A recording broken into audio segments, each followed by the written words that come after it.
করতে চললাম এখন আমাদের বালি টোলে পৌঁছালাম এখন সিঙ্গুর ব্রিজটা এদিকে ডান দিকটা এদিকটা চলে যাচ্ছে যেটা বৈদ্যবাটি শেওড়াফুলি দিল্লি রোড পুরো দিল্লি রোড থেকে সেটা, আর বাঁ দিকটা তোমার যাচ্ছে তারকেশ্বর নিয়ে যাচ্ছে। বন্ধুরা দুর্গাপুর টোল পার করে চলে এসেছি। ছোটোবেলায় পড়েছিলাম দুর্গাপুর ইস্পাত কারখানা বা সব যা যা পড়েছিলাম, এখন আসছে যে চারিদিকে এখন কারখানা দেখতে পাচ্ছি। দাঁড়িয়ে আছি মায়াথান টোল গেটের সামনে, সেই যে টোল গেট এই সাইডটাতেই মায়াথান পড়ে। চলো চা পানি খাওয়া যাচ্ছে।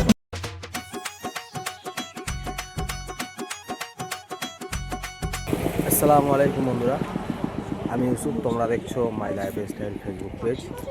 তোমাদেরকে আমার ফেসবুক পেজে অনেক অনেক শুভেচ্ছা ও স্বাগত। আজকে এসেছি আমলোড করতে গাড়ি নিয়ে, যাবো অনেক দূরে। তোমাদেরকে গাড়িটা আগে দেখিয়ে দিই। এই যে আমার গাড়ি, সব গাড়ি লোড হচ্ছে। ওই সামনে যে একটা গাড়ি আছে আইচার, ওটা লোড হয়ে গেলো, তারপরে আমারটা লোড হবে।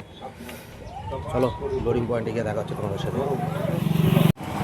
তো লোডিং পয়েন্টে এসে গাড়ি লাগালাম, গাড়ি লোড হচ্ছে। তো বন্ধুরা গাড়ি লোড হয়ে গেল, তোমাদের লোডিং ওটা দেখাতে পারলাম না সমস্যার জন্য। গাড়ি ছাড়লাম, গাড়ি ছেড়ে বার হলাম। এখন গিয়ার চেঞ্জ করতে পারছি না, হাতে ফোন আছে, তাই গাড়ি ছেড়ে বার হয়েছি। এখন বেড়াচাপা মাটিয়াতে ঢুকবো, ওখান থেকে মাটিয়া পার করে বেড়াচাপা ঢুকবো। বেড়াচাপা ঢুকে আমাদের বারাসাত হয়ে 2.5 নাম্বার হয়ে এয়ারপোর্টে দাঁড় হয়ে বালি ব্রিজে ওখানে যাবো। চলো রাস্তায় আরও যেতে থাকি, তারপর দেখা হচ্ছে তোমাদের সাথে।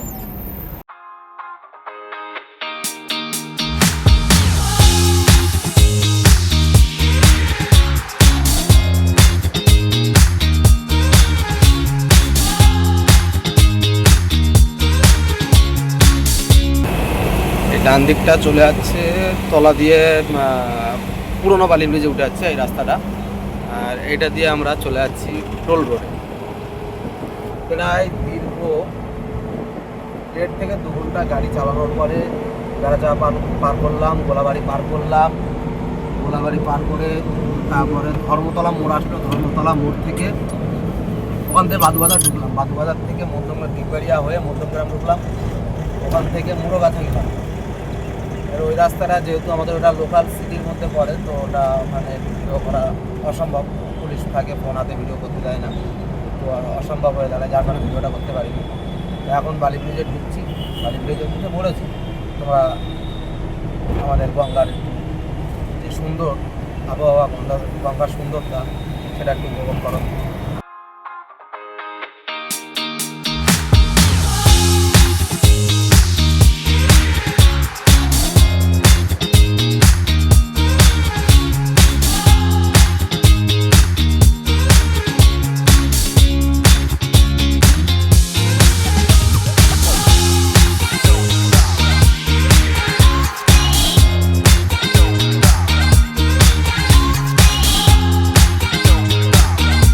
এন্ট্রি করতে চললাম এখন আমাদের বালি টোলে। এই টোলটা পার করলে তারপরে আসবে ডানকুনি টোল। এখন ডানকুনি সাইডে রাস্তার কাজ চলছে, একটা নতুন টোল তৈরি হচ্ছে। টোলটা এখনও নতুনটা চালু হয়নি, পুরোনোটা চলছে, পুরোনোটা দিয়েই যেতে হবে আমাদেরকে। তো বালি টোল ক্রস করবো, তারপর ডানকুনি ক্রস করবো, তারপর পালসি। চলো তোমাদের সাথে পালসিটি গিয়ে দেখা হবে। দেখা যাক এখানে কাঁটা মাটা করতে বলে কিনা বা ওভারলোড বলে কিনা।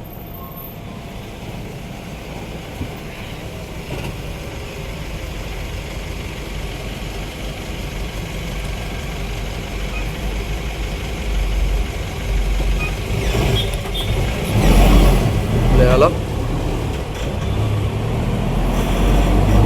এই যে সুন্দর সূর্যটা যখন সামনে এইভাবে থাকে, এত সুন্দর লাগে দেখতে।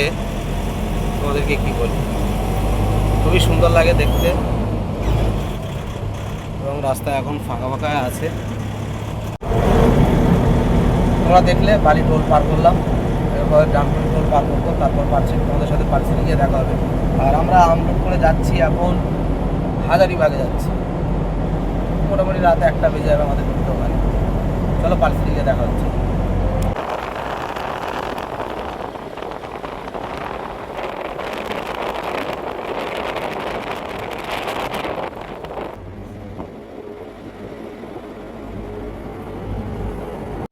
সামনে তোমরা একটা ব্রিজ দেখতে পাচ্ছ, এই যে এই ব্রিজটা হচ্ছে, এখানে পৌঁছালাম এখন সিঙ্গুর ব্রিজটা এদিকে ডান দিকটা এদিকটা চলে যাচ্ছে, যেটা বৈদ্যবাটি শেওড়াফুলে দিল্লি রোড থেকে সেটা।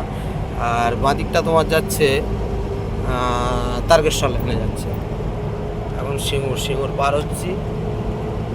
আচ্ছা, রাস্তায় অনেকে বলে থাকে রাস্তায়, বা আমি নিজেও জানি এটা, ছোটো গাড়ি যখন চালাতাম তখন ইন্ডিয়ায় ধরে, আরটিও ধরে, অনেক ধরনের কথা শুনতাম। বড় গাড়ি যখন থেকে হাতে নিয়েছি তখন থেকে যেন আরটিও রাস্তায় দেখতেই পাচ্ছি না। এটা ওদের কেন একটু তোমরা জানিও সবাই কেন দেখতে পাওয়া যায় না বড় গাড়ি চালালে। চলো পালশিট টোলে ঢুকি, তারপরে কথা হচ্ছে।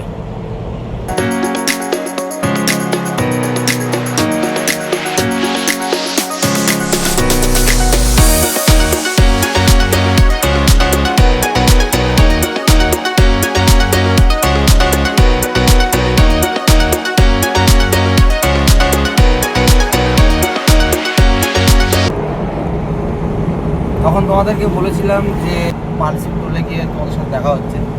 পালশিট টোলে আর দাঁড়ানো হয়নি, কারণ মাল যাবে হাজারিবাগ যাবে, সেখানে পার্টির সাথে ফোন করছিলাম কোথায় মাল যাবে, কোথায় খালি যাবে, লোকেশন চাইছিলাম। আবার কালকে ডাউন আছে, ডাউনে মাল লোড করতে হবে, ওইসব সমস্ত ফোনে কথাবার্তা বলছিলাম বলে আর পালশিট টোলে দাঁড়ানো হয়নি বা ভিডিও করা হয়নি। এখন কোথায় আছি সেটা দেখাচ্ছি। এখন পানাগড় বাইপাসে আছি, পানাগড় বাইপাস পার হব, তারপরে দুর্গাপুর টোল ঢুকবো। দুর্গাপুর টোলে গিয়ে ওখানে গিয়ে দাঁড়াবো, চা পানি খাবো। তোমাদেরকে আগেই বলে দিই যে আমি কোনো প্রফেশনাল ব্লগার না। যদি আমার ভিডিওর মধ্যে কোনো ভুল ত্রুটি, মানে যদি কোনো ভুল পাও কথার মাধ্যমে বা শুটিংয়ের মাধ্যমে, ক্ষমার চোখে দেখো, ক্ষমার দৃষ্টিতে দেখো। ধানবাদ থেকে গাজর লোড দেবে বলবো, আর যদি গাজর লোড না হয় তাহলে আমাদেরকে যেতে হবে হাজারিবাগ থেকে রাঁচি থেকে তরমুজ লোড হবে। তরমুজ লোড করে আমাদের লোকাল বারাসাত কামদেবপুরে খালি যাবে। বন্ধুরা, দুর্গাপুর টোল পার করে চলে এসেছি। দুর্গাপুরে দাঁড়াবো বলছিলাম, কিন্তু দুর্গাপুরে মানে টোলটা পার করে কোনো চার দোকান পেলাম না, কারণ আমি একটু পাথর ছাড়াবো, টায়ারে পাথর ছাড়াবো বা চা পানি খাবো, ওই জন্য আর ওখানে দাঁড়াইনি। ছোটোবেলায় পড়েছিলাম দুর্গাপুর ইস্পাত কারখানা বা সব যা পড়েছিলাম। এখন আসলে এই যে চারিদিকে এইসব কারখানা দেখতে পাচ্ছে, এইদিকে সব বাইরের শোরুম, ওই সাইডে পিছনে ওইদিকে কারখানা আছে, সামনেও কারখানা আছে, বাঁদিকটাতে।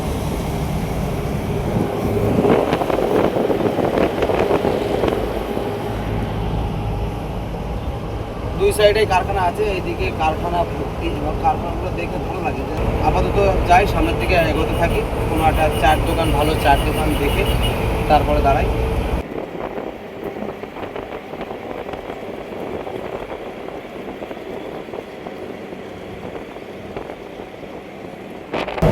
আসানসোল বাইপাসে চলে আসলাম, কিন্তু এখনও মানে আমি পাম্প পাচ্ছি না, চা দোকান পাচ্ছি না, চা দোকান পাচ্ছি না, পাম্প পাচ্ছি না। দেখো গাড়িতে তেলও নেই, গাড়িতে তেলও ভরতে হবে। আসানসোল মান্ডি চলে যাচ্ছে নিচে দিয়ে, আমরা বাইপাসে আছি। ফাইনালি ভাই, দীর্ঘ 6 ঘন্টা পরে গাড়ি চালিয়ে এখন সে রেস্ট নিচ্ছি। এই যে গাড়ি, এখন দাঁড়ালাম। টায়ারের পাথর সব চেক করা হয়ে গেছে, পাথরগুলো বার করে দেওয়া হয়ে গেছে। এখন দাঁড়িয়ে আছি মাইথন টোল গেটের সামনে, সেই যে টোল গেট, এই সাইডটাতেই মাইথন পড়ে। চলো চা পানি খাওয়া যাক, চা পানি খেয়ে তারপরে আবার কন্টিনিউ করছি। ওই সামনে ওভারব্রিজ উঠছে, ওই ওভারব্রিজ দিয়ে যদি আমি ডান দিকে যাই তাহলে আমি গিরিডি থেকে জামতারা হয়ে ওইদিকে চলে যেতে পারবো। আর ওভারব্রিজটা থেকে যদি আমি বাঁদিকে যাই তাহলে আমি ধানবাদের দিকে যাবো। তো আমাদের রাস্তার বেশি বাকি নেই, ঘন্টা 1.5 মতো রাস্তা বাকি আছে। চলো হাজারিবাগে গিয়ে তোমাদের সাথে দেখা হচ্ছে। অবশেষে পৌঁছে গেলাম হাজারিবাগ বাজারে। রাস্তায় হঠাৎ করে এত পরিমাণে বৃষ্টি আসলো যে তেরপল বাঁধতে গিয়ে, গাড়িতে তেরপল বাঁধতে গিয়ে পুরো জামা কাপড় সবই ভিজে গেছে। আর আজকে এমন ভুল করে ফেলেছি, আজকে জামা কাপড় নিয়ে আসা হয়নি। যাই হোক, গাড়ি এখানে খালি হবে, তারপর সকালে চলে যাবো, গিয়ে কালকে আবার ফের যা লোড হবার তাই হবে। আজকের মতো এই ব্লগটা এখানে শেষ করলাম। সবাই সুস্থ থাকবে, ভালো থাকবে এবং সাবধানে থাকবে। বাই।